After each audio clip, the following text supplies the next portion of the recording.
merci nos amis yi nga xamante ne ñoo nekk de la régie ñoom ñiy liggéey bu am solo foofu Pape Omar ak ki nga xamante ne moo di Ndeye Ndiaye tonton Arona ñoom ñëpp ñu ngi leen di jaajëfal ci liggéey bu am solo bi Soxna Diarra wax nga dëgg xibaar yi nag dañ koy tàmbalee ak ki nga xamante ne moom moo di jëwriñ bu ñu dénk li jëm ci wàllum hydraulique ak assainissement jamono ji nag ñu ngi amal benn ndaje foofu ca diwaanu Kaolack mu nekk ndaje boo xamante ne ñetti fan la ñu fas yéene càmbar li nga xamante ne moo di ndox mi ci Sénégal ak ëllëgam fan lañ ci mën a toll ba tax na nag dañuy àndandoo teewlu ki nga xamante ne moom moo di ministre bii di Cheikh Tidiane Dièye. ndox ñëpp xam nañu li muy représenté ci dundu doomu aadama waaye li ci gën a bees moo di ci réew mi dañu jàpp ni fii nga xam ne ci la ñu bëgg a jëm ci référentiel bu bees bi nga xam ne président de la République présenté na ko muy Sénégal vision 2050 dañoo bëgg ndox nekk ci li nga xam ne daanaka mooy doon cëslaay ci wàllu développement économique et social ngir li muy def ci doomu aadama yi dimbali leen waaye li muy def itam ci càmm li muy def ci mbéy ak li nga xam ne nii moom mooy lëkkale yeneen secteurs yëpp ñu jàpp ni nag lu toll noonu ak lu mel noonu ci dayoo ak njëriñ bu ñu koy waxtaanee maanaam politique yi nga xam ne moo koy doxal fii léegi 2050 loolu du rek ministère mooy tëju ak ay technicien am ak ay ingénieur am bind këyit bu mel noonu dañu bëgg muy loo xam ne lii askan wépp a ciy bokk bu ñu sañoon fukki millions yi ak juróom-ñett yëpp koy waxtaane parce que ku ne am nga loo xalaat ci wàllu ndox ak assainissement ndax jafe-jafe yi ci réew mi waaye comme loolu mënul nekk dañ ko jël mu nekk ay échantillon maanaam catégorie bu nekk mu am ñu leen représenté état bi ministère yëpp ku ci ne am nga fa ay représentant ak suñu partenaires techniques et financiers yi nekk bitim réew ba ci ambassades yi organisation internationale yi société civile pàcc yu bëree bëri am fa ay représentants secteur privé association consommateurs yi collectivité territoriale ba ci ñi nekk ci gox yi ak goxaan yi di toppatoo wàllu forage di bool toppatoo wàllu ndox bu ñu mat nañu 250 jëm 300 yoo xam ni dañu bëgg ñetti fan yi ñu def lël boo xam ne dañuy waxtaanee ndox lépp jafe-jafe yi nu mu toll ak fu mu nekk ak nu mu mel waaye saafara yi nga xam ne moom lañ ko indi te lépp nag daal di dëppoo ak li nga xam ne mooy vision 2050 muy wone li nga xam ne fa la ñu bëgg a yóbbu Sénégal ci ndox ñu fexe ba fépp fu sénégalais nekk ci biir kaw yi ak dëkku taax yëpp ñëpp yem ci mën cee jot ci nu mu gën a baaxee ak ndox mu sell waaye ci njëggu yomb loolu mooy li ñuy wax waxtaan bu participatif boo diwuñu kenn bañ nañ ko ba bi ñu ko tàmbalee ay weer ci ginnaaw la ñu tàmbalee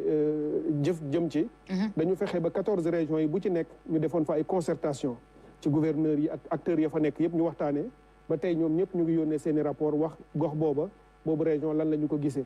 dem naa ba ci sama biir ministère ma dajale ñëpp ki nga xam ne mooy Mariama mi nettoyé sama bureau ba ci chauffeur yi ak courrier bi ak ñëpp ak directeurs yi dajale leen ni leen comme ñun ñooy toppatoo wàllu ndox di conduire politique bi baax na képp ku ci nekk nga indi sa xalaat wax ko noonu lañ ko jàppoo ba defar nañ aussi ay liens yoo xam ne danañ ko partagé ba sénégalais bu nekk ci diaspora d'ailleurs indi nañ sama représentant ku leen fi indil waaye dañu bëgg ku ci nekk boo demee ci lien bi mën a dugg bind sa message wax sa gis-gis bu fekkee sa gox dafa am problème mu ndox te nga gis ni nanga muñ ko defee saafara la loolu boo ko génnee ñu kii ko dañu bëgg daal muy politique boo xam ni du jóge ci kaw ñëw ñu imposer ko waaye dañ koy ànd tabaxandoo mooy co-construction participation ak inclusion ba nga xam ne dinañu gisandoo problème bi yëpp ñu ne nag fii ak ñaar fukki at ak juróom mooy fii ñu jëm te dañu bëgg sénégalais yëpp ànd ci pour mën koo def ci ni mu gën a rafetee ak ni mu gën a baaxee. ñu koy jaajëfal moom ministre bi nga xamante ne moom lañ dénk wàllum hydraulique ak assainissement démb mi ngi doon amalee bi la waxtaan ca douane RTS ngir rek li nga xamante ne moom moo di projet yi ñeel rek 2050 ci wàllum ndox mi ak assainissement ci biir réew mi loolu nag buñ ci jógee dañuy wax li nga xamante ne moom moo di kaaraange rek ci lu jëm ci wàllum géej gi ñi nga xamante ne ñoom ñoo di waa marine nationale nag ñoom gën nañ taxaw gën a ñoŋal li nga xamante ne moom moo di kaaraange gi ginnaaw bi nga xamante ne Sénégal jamono ji mi ngi exploité li nga xam ni moom moo di pétrole ngir kaaraange gën a mën a am ci biir géej gi ñu àndandoo teewlu capitaine de vaisseau Mamadou Ndiaye. mooy jokko bi war a am ci géej gi information yi nga xam ne dafa war a dox ci napp gi war a dox ci li nga xam ne mooy immigration clandestine wala dox ci yeneen domaines yi information yooyu dañuy fexe naka lañ koy mën a di partager naka lañ koy mën a di partager ci ñi nga xam ne ñoo am responsabilité en mer pour que ku nekk mën ci sa responsabilité nga mën ci liggéey nga mën ci taxawaay bi nga xam ne mooy sa responsabilité. liggéey ci projet bu am solo bu ñuy wax SNIM muy système national d'information maritime te buñ ci noppee dañuy bëgg daal ci benn plateforme boo xam ne dañ koy sos ñu def ci lépp loo xam ne information la muy information boo xam ne dafay soxal napp wala mu soxal douane wala mu soxal sax yenn affaire ci défense daf ciy nekk ba ku nekk koo xam ne am nga ci maqaama mooy am nga en tout cas habilité bi nga mën ci jot mën a xool nan nga koy exploiter pour sa responsabilité yi nga xam ne am nga ko nga mën koo assumer ci nu mu gën a rafete ba tey ci biir xibaar yi dañuy dem ca douanub Matam ca foofu nga xamante ne moo di pédiatrie ba fa nekk jamono ji nag ñi ngi xeex li jëm ci feebar yi nga xamante ne day dal tout tànk yi yenn feebar yu ci bëri ki nga xamante ne moom moo di docteur Mamadou Lamine Touré mu nekk chef service bu pédiatrie bu hôpital régional bi le xam la ni ne rek ñoo ngi def ay jéego ak ay pexe ngir rek xale yi dootuñu amati yenn ci jàngoro yi ak ay matériels yu bees yoo xamante ne indi nañ ko ca boobule hôpital ñu àndandoo teew maladie nag liñ fiy traité bëri na dafay dépendre ci âge bi par exemple su fekkee xale yi doog a juddu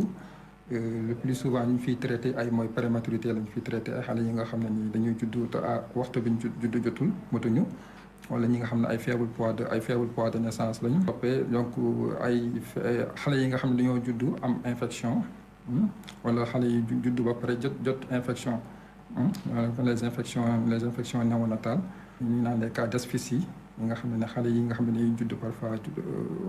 aussi mi dafay am ay tolof bu ñu juddoo souvent duñu nooy wala nooy bi day yéex a ñëw donc on appelle ñu ngi koy woowee les cas d'asphyxie néonatale bu dee côté néonatologie loolu la ñuy gën a faj. yu moom àdduna sama sët laa indi fii ngir ñu traité ko dafa feebar waaye koppar bu bëri la ñu génne analyse yi waxatuma la nag li nga xam ne mooy garab yi waaye nag fii fekk naa fi personnel médical bu jàmbaar bu engagé te professionnel maa ngi ñaan état mu def ay effort yu bëri ngir ñii nga xam ne ñooy tuut tànk yi buñ leen di fajate duñu fay dara. yaay ji cuuraay yi ñuy taal ci kër gi kii mala yi ñuy yar ci biir kër gi muy mën na nekk muus wala mu nekk xar. xam nañu karo yi dafay souvent dafay favoriser day indi ay réaction allergique yi dañ di feebar bi. sinusite boo xoolee dañ ko boole ci feebar yi nga xam ne c'est des maanaam feebar yi nga xam ne dafa dankaloo ak allergie donc souvent ñi nga xam ne ni am nañu ay allergie ñoom la ëpp lu muy dal donc mënuñu ko dindi mën nañu ne également c'est une maladie liée à allergie tax nañ allergie aussi am na composante héréditaire lu ëpp fukki feebar calendrier vaccinal da koy kii donc xale bi bu fekkee respecté wul wala yaay ji respecté wul vaccinal wala xale bi deful benn vaccination feebar yooyu yëpp dañ koy yeb donc feebar yooyu yëpp day mën a gaaw a ñëw ci xale bi am na feebar bi ñu naan rotavirus boo xam ne nii bu xamoon nañ bu njëkk ba feebar bu bëri woon la ci xale yi te doonoon rey da doon indi biir bi daw doon xale yi dem ba loof ñàkk ndox donc loolu la ñu gisoon la xamoon ko mais xam nañ ak vaccination bi am na feebar boobu presque wàññeeku na wala par daanaka gisatuñ ko. maa ngi ñaan waajur yëpp ñu jël seen responsabilité yóbbu seen doom yi bébé yi ñu vacciner leen ñu respecter calendrier vaccinal bi xale yi dañu fragile trop ci âge bi rawatina ñi nga xamante ni ñoo am diggante 0 ba ñaar fukki fan. voilà bu ñu jugee ca douane Matam nag dañuy dem ci xibaar yi lu soxal réew mi ak bitim réew ci rek li nga xam ne moom moo di COP 29 bi nga xam ne jamono ji ñu ngi koy amal foofu nag la ki nga xamante ne moom moo di docteur Daouda Ngom di ministre bu ñu dénk environnement ak transition écologique nag yëkkati ay kàddu ci lu jëm ci wàllum coppite jaww ji ak lu ñu mën a xaarandi ci boobule COP rawatina réewum Sénégal ak ab budget bi nga xamante ni mën nañ cee bénéficier wu ngir li nga xamante ne moo di développement durable ñu mën ko am ñu àndandoo teewlu le professeur Daouda Ngom ministre de l'environnement et de la transition écologique. te am na ay points yoo xam ne juboo amagu ci lu demee ni wàllu koppar xaalis parce que dañ ñëwoon COP bi dinañ fixer lu ñuy tuddee le nouvel objectif global quantifié. parce que dañ doon wax ne 100 milliards de dollars lañ doon jël at mu ne def ko ci climat bi pour financer climat waaye nag loolu sax daawuñu fa egg tey jii nag dañ ne dañoo bëgg a jugee 100 milliards téeméeri milliards dem ba junni ak ñetti téeméeru milliards loolu mooy position pays yi nga xam ne seen koom-koom demeewul noonu beneen point bi nga xam ne nii jubóoguñ ci mooy dëkk yi nga xam ne nii dañoo néew doole dañoo jàpp que ne ba léegi financement yi ñëw ñu ne ñu pour climat moo tax pour xeex changement climatique yi dañu koy lebal te ñun nag dañoo am yeneen yitte ci yeneen secteur yu demee ni njàng mi. carbone bi itam mooy li ñuy wax crédit carbone ñun dëkk yi nga xam ne dañoo néew doole ñu ngi xeex pour ñu fixer benn prix boo xam ne ci àdduna bi yëpp dañ naan carbone le minimum biñ ko mën a jaayee lii la parce que li ñu seetlu mooy mën nañ ñëw Afrique di jënd carbone bi ba $5 la tonne bu ñu demee Europe ñu naan ñu $100 donc loolu dañuy xeex pour ñu am prix boo xam ne nii njëg goo xam ne nii carbone bi li nga koy jëndee France moom nga koy jëndee Sénégal moom nga koy jëndee ci yeneen dëkk. voilà fii nag la ñuy ndar keppe li nga xamante ne moom moo di xibaar yi ci tënk ci télévision Touba TV soxna Diarra ñu delloo la kàddu gi. jërëjëf Famanta sant nañ la.